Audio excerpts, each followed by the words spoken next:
No one who makes minimum wage is living below the poverty line. The business leaders shared the experiences of their own workforces and discussed the challenges their employees and customer base face to overcome the economic crisis caused by the pandemic. The group agreed to work together moving forward to help grow the economy, particularly around infrastructure investment, and help make life better for working families across the country. Another scheduling update for all of you. This Friday, President Biden will continue his engagement around the American Rescue Plan by meeting with a bipartisan group of mayors and governors here at the White House to discuss the vital need to get more support to their communities and to those on the front lines of this fight.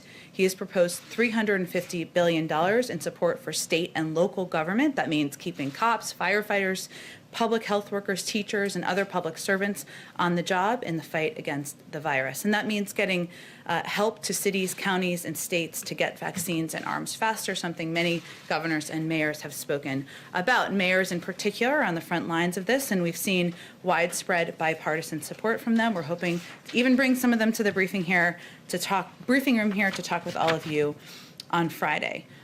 Just a couple of other updates. Today, our COVID response team gave an update on its progress and sweeping action in addressing the health crisis facing our nation. They announced the launch of 5 new community vaccination centers across Texas and New York State. In Texas, states in Arlington, Dallas, and Houston will collectively be able to administer more than 10,000 shots a day in some of the hardest hit areas in the state. Teams from the federal government are being deployed immediately to help get those sites running, and are expected to start the week of February 22nd, so before the end of the month. In New York, sites in Brooklyn and Queens will open the same week and will together have a capacity for 6,000 shots a day. This follows 2 sites announced last week and other ongoing efforts to accelerate equitable vaccination efforts, including by increasing weekly state vaccine supply by 25% since entering office, deploying federal personnel to support vaccination efforts nationwide, and over $3.15 billion in funding to states, tribes, and territories. Second, our team also announced members of its Health Equity Task Force. This is something many of you have been asking about since the president took office. The president's 12 members will bring noteworthy backgrounds and expertise to represent a range of racial and ethnic groups and other key constituencies, including children and youth, educators and students, healthcare providers, immigrants, individuals with disabilities, LGBTQ individuals, public health experts, rural communities, state, local, territorial, tribal governments, and labor unions. This board is charged with issuing a range of recommendations to help inform the COVID-19 response and recovery, including equitable allocation of resources, and of course it will be chaired by Dr. Marcela Nunez-Smith. Finally, someone in here, I think it was your colleague from the AP, asked couple days ago, I should say, about the president getting COVID tested, and I just wanted to provide an update that the president's last COVID test was last Thursday. It was negative. We will venture to ensure we are providing that information to you as it comes out moving forward, or as he is tested. But just so everybody has a full assessment of why, or the timeline. 95%, there's 95% protection from the vaccine, but it's not 100% protection. So the president's doctor believes it is reasonable and prudent to randomly test the president every 2 weeks as surveillance, and we'll keep you all updated. But that's kind of while there isn't CDC guidelines, that's his recommendation. That is it. Let's go to you. Go ahead. Well, thank you, Jen, for the follow-up there. On 2 topics, first being impeachment. The president has said consistently that he will not be watching the trial. He said so again yesterday. But yesterday, the House impeachment managers unveiled videos of the Capitol riot that clearly was very moving to a lot of people. It resonated to a lot of people, including those in that chamber. Is the president really not going to participate at all in this historic experience, this national moment? Does he have nothing he wants to add to those who may have been impacted by what they saw yesterday as part of this trial? Well, it may seem like some time ago, but the president has spoken repeatedly to the events of January 6th. On January 6th, he called the insurrection at the Capitol an unprecedented assault on our democracy, bordering on sedition. He said it was unlike anything we've seen in modern times. Again, when the House voted on January 13th, following that vote, he called the events of January 6th an armed insurrection against the United States of America that was carried out by political extremists and domestic terrorists who were incited to this violence by President Trump.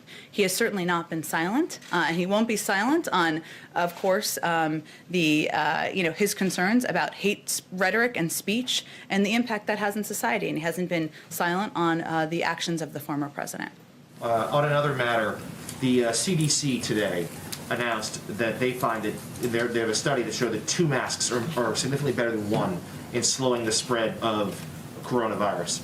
Will the White House champion the position that Americans should be wearing 2 masks, and is that a behavior that will be modeled perhaps by White House staff?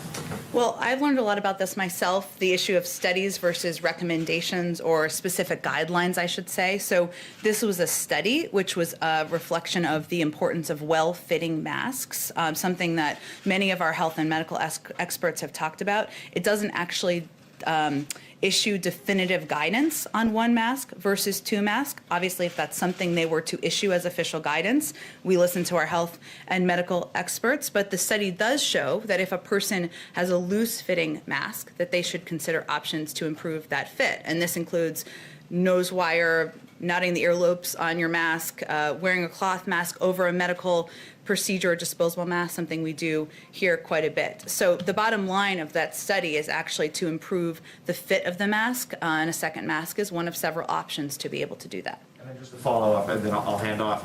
In terms of, is there a plan underway for the White House administration to send out masks to Americans, to mail them to addresses, so Americans will have their own high-quality mask when there's often confusion as to what kind should be worn, what offers more protection?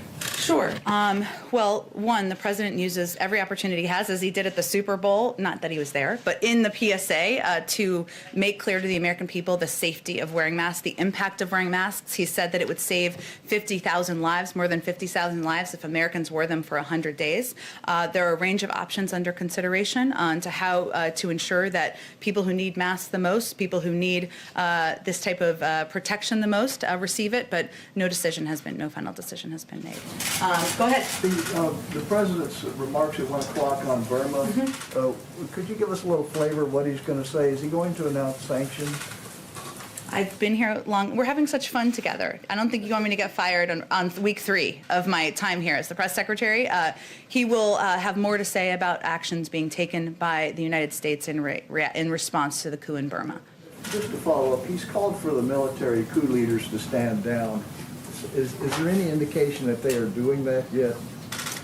I don't have a specific update on the actions of the military leaders. Obviously, this is an issue that we are following closely from here, from the State Department, from our entire national security team. As we've noted in here previously, but it's worth repeating, we are also in consultation and close coordination with our partners and allies, and steps that can be taken, pressure that can be made. There's been a statement from the UN Security Council, which is a significant act, as you well know. So I don't have an update on the actions on the ground, but clearly this is on the president's mind, this issue, and it's essential that we lead here from the United States. Just a second topic. Has the president abandoned a plan to force the sale of TikTok's American operations to a group that would include Oracle and Walmart? I know there was some reporting on it this morning. I think that you're referencing, I believe, Wall Street Journal. It's not accurate to suggest that there is a new proactive step by the Biden White House. It looks like there was a conflation of 2 ongoing processes, one that's through the courts and one that is through the CFIUS process that goes through the Department of Treasury. There is a rigorous CFIUS process that is ongoing. I'm not going, of course, not that you're expecting me to, set a precedent of commenting on those reviews in process, but would just stress that they are distinct processes. I will note, broadly speaking, that we are comprehensively evaluating, as we've talked about in here, the risks U.S. data, including from TikTok, the risks to U.S. data, I should say, including from TikTok, and we'll address them in a decisive and effective fashion. But if we have news to announce, we will announce it. So I wouldn't take it as a new step. Lastly, is there a timetable for this review? I don't have a timetable for you. Again, it's a broad review that's expanded beyond TikTok, of course, from here. And I think what I was referencing in the beginning is the fact that there are ongoing processes through the courts, which we'd certainly send you to DOJ and others. But there's also an ongoing CFIUS review that's happening at the Department of Treasury. Sure. Go ahead, Kristen. Jen, thank you. So President Biden will be speaking at the Pentagon later today. Among the top issues he inherits, of course, Afghanistan. So will he be addressing the situation in Afghanistan? And Republican Senator Lindsey Graham said over the weekend it's his understanding that the troops will not be leaving Afghanistan in May, as was determined under the previous administration. Is that an official decision that President Biden has made?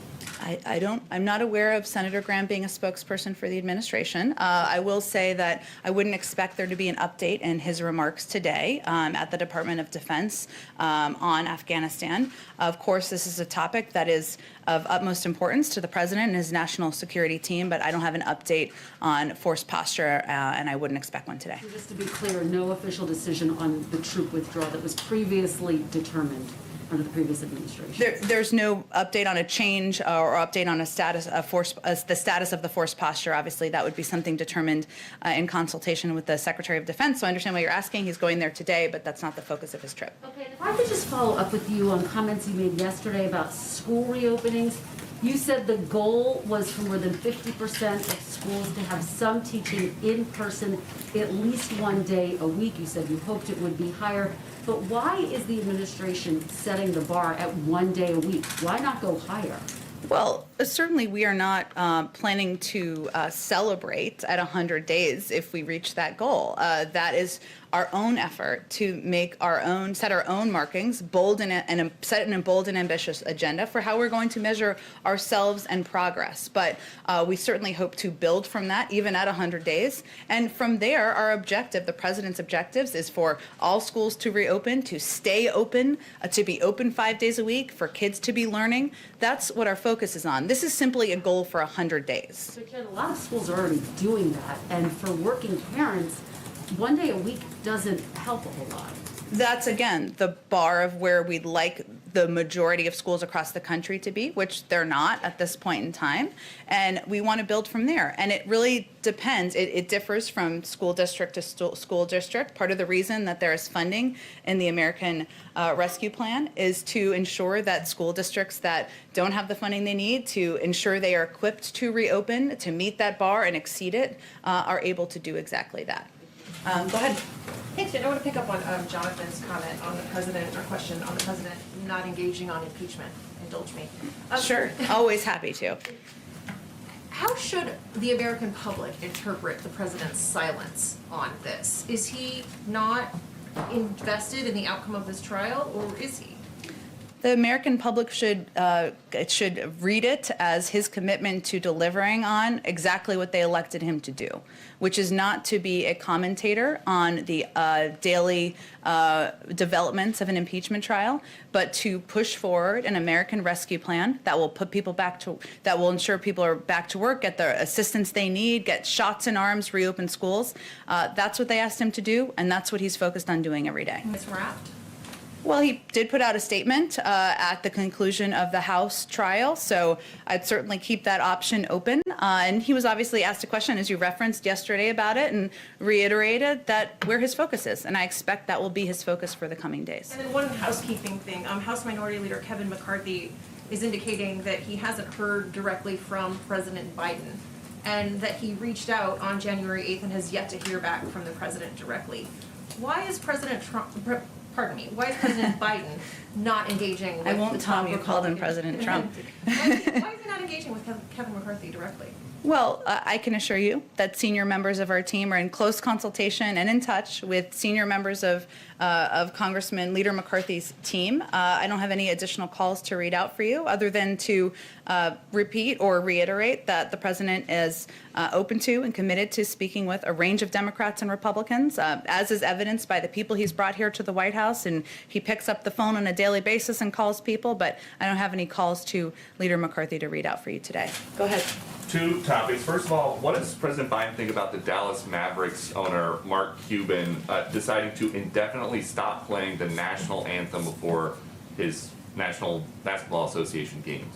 Well, I haven't spoken with the president about the decision by Mark Cuban on the Dallas Mavericks, I should say the national anthem, but I know he's incredibly proud to be an American and has great respect for the anthem and all that it represents, especially for our men and women serving in uniform around the world.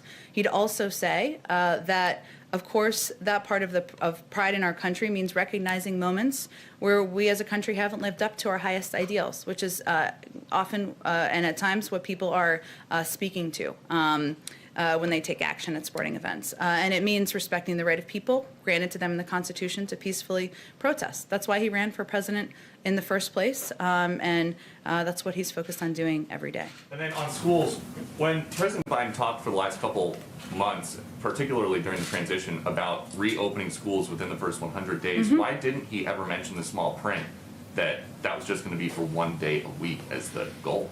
Well, again, the president set a goal of reopening the majority of schools within 100 days. And when you asked what that meant, I answered the question. So that is not the ceiling. That is the bar we're trying to leap over and exceed. And as I said in response to Kristen's question, the president wants to not just open schools. He wants them to stay reopened. He wants kids to be back in school learning 5 days a week. He wants parents to feel safe, teachers to feel safe. That's why he asked his Department of Education and the CDC to work together on guidelines. That's why he's put proposed funding in the American Rescue Plan, because he knows that's not going to happen on its own. It's going to need some assistance to make it reality. Is there a thought that this goal, though, that you guys are setting for the first 100 days is more of a dry run for next year? Because 100 days from January 20th, April 30th, that's when a lot of schools are getting ready to close for the year anyway.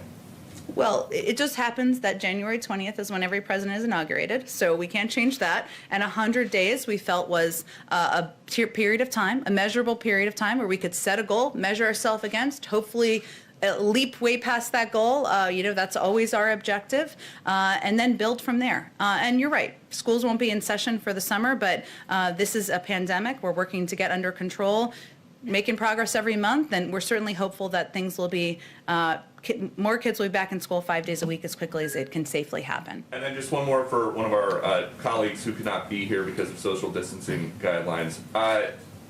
What do you say to teachers who are nervous about going back into the classroom without being fully vaccinated? Well, we say to teachers, we want you to be able to go back to school and go back to school safely. And, the president is married to a teacher, Dr. Biden. He's known many thousands of teachers throughout his career. He listens to them. We all engage with a range of groups about their concerns, about what their objectives are. Most teachers will tell you they want to be in the classroom. And they want to be there with their students, especially of younger kids, and do that in-person learning. They want that too. They want to do it safely. We're waiting for the CDC guidelines. Those will be the first guidelines that will be coming from the federal level that will outline recommendations based on health and medical experts. We're waiting for those. We're hopeful that those will give a sense to school districts across the country on the steps that they can take to increase the safety in their schools. It will be up to school districts, but that's really the next step here. We want schools to open, but we want them to open safely, and we want teachers and parents to all feel that. Go ahead, Mike. Thanks, Jen. If I could talk to you a little bit about the sales campaign that you've talked about to pass the COVID relief package and the COVID vaccination effort. If you compare to the Obama administration when he was trying to sell the health care, Obamacare, Affordable Care Act, the president went around the country, held very long, very involved town hall meetings. There's obviously COVID restrictions, but the President Biden seems willing to travel now. He will be going on his second trip on Air Force One next week. And so, why aren't you guys using that opportunity to at least, get out to the American people and sell the plan a little bit more aggressively? And he seems to be just staying here. And then second, on the vaccination, in a sort of related way, once the website was fully up for Obamacare, there was a massive multimedia campaign, TV ads. You worked with partners to sort of get out there into like underserved communities to get people to sign up. Where is the similar effort to get people vaccinated? There will be a similar effort. When will that start? We've only been here 3 weeks. It takes some time to get a paid media campaign off the ground. We want to do that in an effective manner. We're not waiting or delaying. We obviously just announced the Equity Task Force today. All of these individuals are experts, represent different parts of the country and different communities in the country who are deeply impacted. We expect to have many of them out there communicating broadly. We've done dozens and dozens and dozens of interviews with senior administration officials, with cabinet officials to communicate about the American Rescue Plan. The president's been out talking about it nearly every day. So we have not held back from using the bully pulpit of the presidency to communicate with the American public. He will be out next week, as you mentioned, and I expect he will be out more in the weeks ahead to communicate effectively and directly with the American public. But a little different from the Affordable Care Act, what we're doing in part, it may be what's the components of what are in the plan, reopening schools, getting vaccines in arms, ensuring that Americans who don't have food have concerns about putting food on the table, have money to get through this period of time, is working. More than 70% of the public in almost every poll supports this package. So we are certainly out there. Everybody's focused on this every day, selling it, and the public seems to like what they're hearing, but our job is not done. We need to get it across the finish line. That's why the president will be traveling and others will be out there even more in the weeks ahead. And on one other topic, the president put forth on the first day a comprehensive immigration proposal, legislation that would wrap a lot of things into one bill. There seems to be support in the advocacy community, immigration advocacy community now for moving ahead with components of that separately, both for Dreamers, perhaps for ag workers. Does the president support splitting that effort up? While they're, essentially while the bigger package is being worked on, does he support going ahead, and would he sign into law if they got passed the smaller pieces? Or does he want to put that off and wait for the bigger effort? Well, as you know, Mike, from following this closely, the formal bill has not been proposed yet on Capitol Hill. The president proposed it with three key pieces of it because he felt they were all important, including investing in smart security, providing a pathway to citizenship for 11 million undocumented immigrants, and also addressing the root causes that are causing people to flee their home country, something he worked on even as vice president. So it hasn't even been formally proposed. I think we're going to wait for that to happen before there's, readouts or our engagement on what is looking like it's going to happen on Capitol Hill. But we'll see what happens. Go ahead. Two questions, please. In India, Twitter has shut down hundreds of accounts from people who criticize the government. Is the White House concerned about this crackdown on free speech by the Modi government, and to what extent does this impact the U.S.-India relationship and your administration's Indo-Pacific strategy? I know that my colleagues at the State Department have spoken to this more extensively, and I would certainly point you to them. Of course, we always have concerns about crackdowns on freedom of speech, freedom of expression happening around the world, and when it doesn't allow people to communicate and peacefully protest. But I would point you to the State Department for more specifics. And then the second question is on this chip shortage that has now moved beyond just automakers. A lot of automakers have shut down production. Obviously, they need the chips to come in from Asia. You're planning to do a broad supply chain review, presumably including these chips. What does that mean? Does the White House consider these parts essential? And are you interested at all in creating incentives for chip makers to make them in the U.S.? Because there's a lot of everything basically relies on them. Right, absolutely. The supply chain is essential. This kind of flows into both the economic team and the national security team. Let me talk to them and see if there's any more specifics on our plans for incentivizing production here in the United States. Go ahead. Thanks, Jen. I wanted to ask if you could share more about the trip to Wisconsin. Why Wisconsin? Is he going to be doing more? You alluded that he'd be doing some outreach. Can you talk about what kind of outreach he'll be doing? Is that assuming on the rescue plan? But if you could, will he be meeting with first responders, people in the communities? Can you talk about that a little bit? Sure, and the specifics are still coming together, but I'll tell you what's knowable at this point in time. The president is going to Wisconsin. Obviously, it's a state where many people have been impacted by COVID, and many people have been impacted by the economic downturn. And he always enjoys traveling and engaging directly with people. So while he's there, he'll do a town hall, and that's an opportunity to hear directly from people about how the dual crises are impacting them. In terms of other events and stops he'll do while he's there, the schedule is still kind of coming together and being finalized. On Myanmar, Burma, in Burma, the economy is really weak. It's shrinking. There's COVID. I mean, the question I have is would sanctions beyond sanctioning the generals really help in any way? Help in terms of change the behavior? Correct. Well, Or just hurt regular people in the country? Well, we'll wait for the president to actually announce the specific details, which I know will happen more later this afternoon. But part of our effort is not just unilateral action from the United States, but also working with our partners and allies, including in the region, to determine the right ways to put pressure on and have engagement. As I noted earlier, there was obviously the statement from the UN Security Council, permanent members. There is ongoing discussions and talks with our partners and allies in Asia and Europe. And there's certainly a recognition that this will need to be a coordinated effort. And on immigration, and I know on Monday you talked about kind of working out the priorities, national security threat, recent entries. There's more reports of growing number of people arriving on the border. How closely is President Biden watching this? Obviously, attacking the root causes of this migration is something that he knows well, that he's worked on for a long time. But what about in the short term? What steps are going to be taken to confront this issue? Because more incoming, so we don't have a repeat of things that we've had in the past, which obviously President Biden is very familiar with.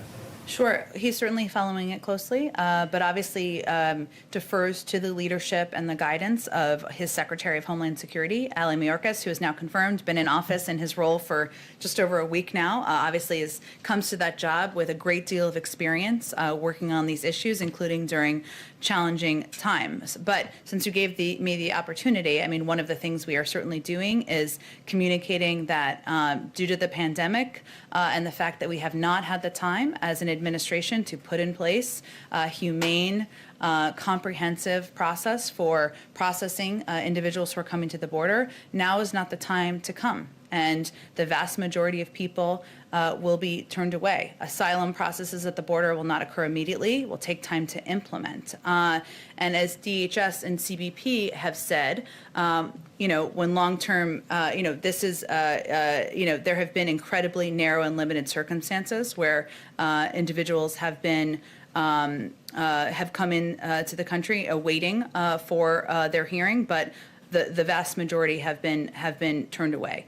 And so this is not the time to come. And, this is obviously an emotional issue for many of us who've worked on this in the past, for the president himself. But we need time to put in place and partners to put in place a comprehensive process and system that will allow for processing at the border of asylum seekers, but also, providing a pathway to citizenship for immigrants who are in the United States. Go ahead. Thank you, Jen. Jim Murrin, who's the head of the Nevada COVID Task Force, has proposed making Nevada have an elite level of health and safety measures. And he said that by fall, he thinks there'll be enough shots in arms, that there'll be fans in seats of a variety of venues, sporting venues, concerts, stuff like that. Do you think that that is possible, and is that a priority for the administration? Well, I think the president said during his Super Bowl interview that he certainly hoped that next year at this time, we would all be watching the Super Bowl at parties and the stands would be full. But we defer to our health and medical team, who look at the entire country, and I'm not sure if this individual is just looking at Nevada or looking at the entire country, and what their guidelines and their guidance offers us. We know that we will have enough vaccines to provide them to the American people by the end of the summer, but a vaccine is not a vaccination. And in order to get to a place where we are returning back to normal, we need to ensure that those vaccines are or turned into vaccinations, and that that a large swath of the American public is vaccinated. But obviously, we defer to our health and medical team working for the federal government here. No disrespect to the individual you mentioned. Go ahead. Yeah, does the White House have a position on the prosecutors opening up cases in Georgia on efforts to subvert the 2020 election? I have not followed this closely. I would likely send you to the Department of Justice for any comment on it. And on the HHS secretary designate, there are plans on the part of Republicans to paint him as taking actions and supporting actions in California that have been punitive to people there, that the state has been overly aggressive. What is your position on that as far as it goes with Becerra? Tell me a little bit more about your question. What is your response to the idea that he has stepped in and taken actions in California that have been overly aggressive, and that he should bear some blame for the problems that the state is having with COVID? Well, first, I would say that the president nominated Attorney General Becerra because he felt he was exactly the right person to lead the Department of Health and Human Services at this time, and that his work on a range of issues, including in working to pass the Affordable Care Act, including his defense of the Affordable Care Act on a number of cases in California, were certainly part of that decision. And frankly, it is disappointing that Congress, the Senate, is delaying any further in confirming his nomination at a time when thousands of people are dying every day of a pandemic, and people need leadership at the top of an agency that has an important role to play. Go ahead. Thanks, Jen. I want to ask you questions on two fronts here. First off, it's been over a month since the January 6th Capitol attack, and we have not received any kind of public briefing from the Capitol Police. A lot of people have raised concerns about that. Does President Biden want to see that kind of briefing? And also, on a similar note, what does he think about efforts from such as Congressman Jamal Bowman's to establish a congressional investigation or commission into the Capitol attack? We certainly leave the determination about whether there's a congressional investigation up to members of Congress. I've seen that proposal. Obviously, there are others who would need to support that to move it forward, and I know a number do. In terms of the timeline of a briefing from the Capitol Police, I would again refer to them on the timeline. We, of course, here in the federal government, there's an ongoing investigation, as you know, out of the Department of Justice, and I defer to them for any reports or updates from their end. A second question. Obviously the president is going to be addressing the coup in Myanmar today. He's, I'm assuming, speaking out against it and taking action there. You and Secretary of State Blinken have talked about how the January 6th attack, makes it, I think the Secretary of State said, a greater challenge. You said it will take some time for America to gain its status as a beacon of leadership again. As we address this, how important is it to have accountability for the Capitol attack, including potentially impeachment, as we want to, spread democracy abroad? Well, I think what Secretary Blinken and I were both referring to is the fact that in order to project to other countries around the world that there should be a protection of democracy, that there should be freedom of speech, that there should be freedom of expression, we have to conduct ourselves in that manner from here. And the pieces we have control over are what the President of the United States does, what the Secretary of State does, and how we all conduct ourselves from this administration.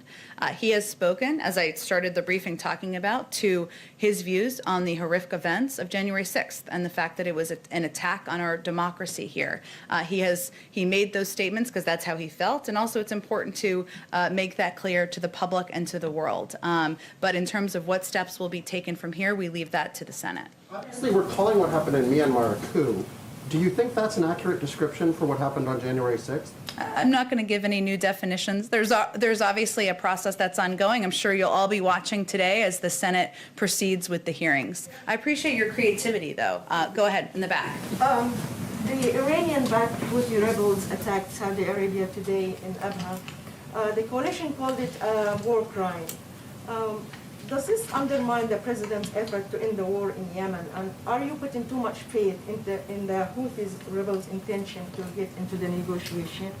Well, thank you, Nadia. Let me first say that we condemn the Houthi attack today at the Abad International Airport in Saudi Arabia, a civilian airport.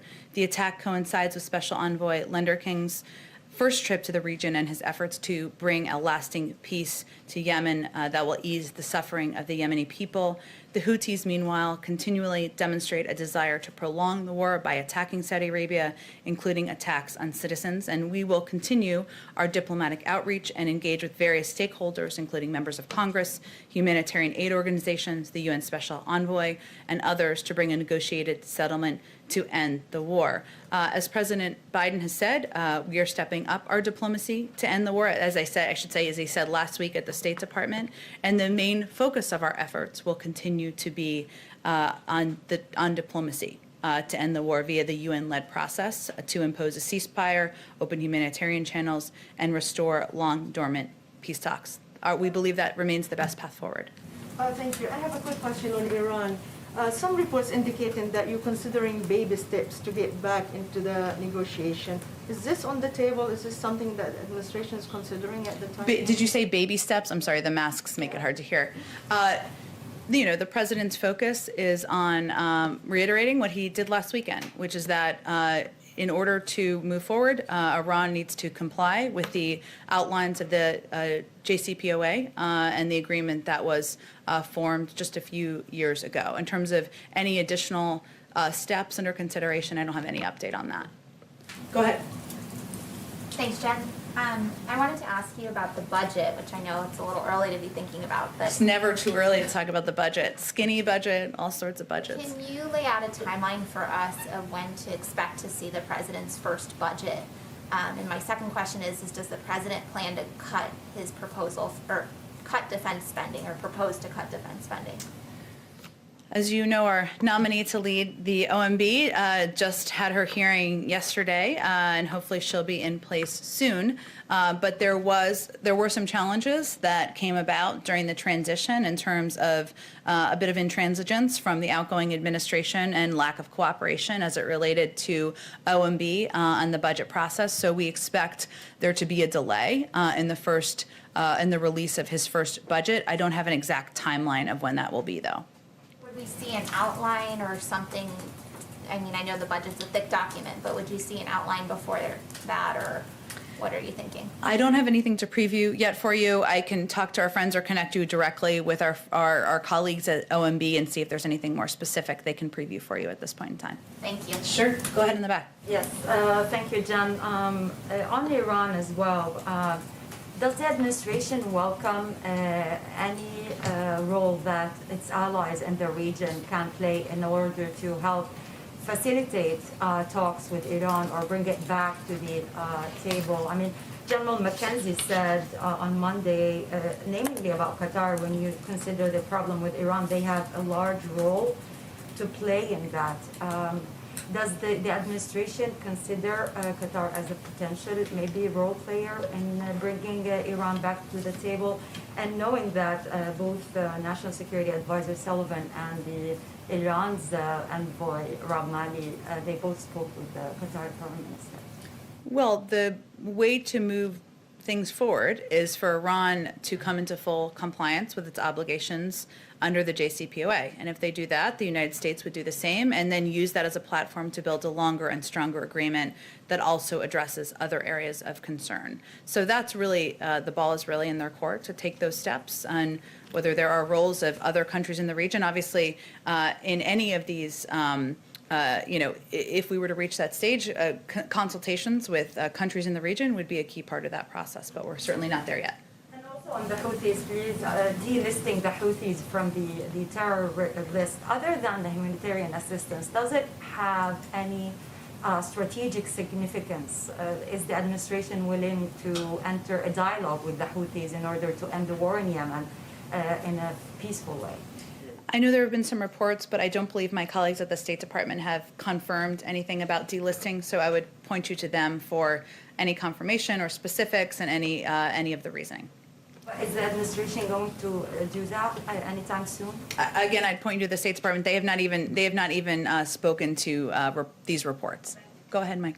One quick question. I know the speaker hasn't yet set a date, but I assume we all expect a joint address to Congress in the next few weeks. Has the president started the process of both thinking about what he wants to say personally and also the sort of interagency collection of information that a president normally does for these things? Interagency collection doesn't make it sound that interesting. Discussing with experts all of the ideas they have to put Americans back to work.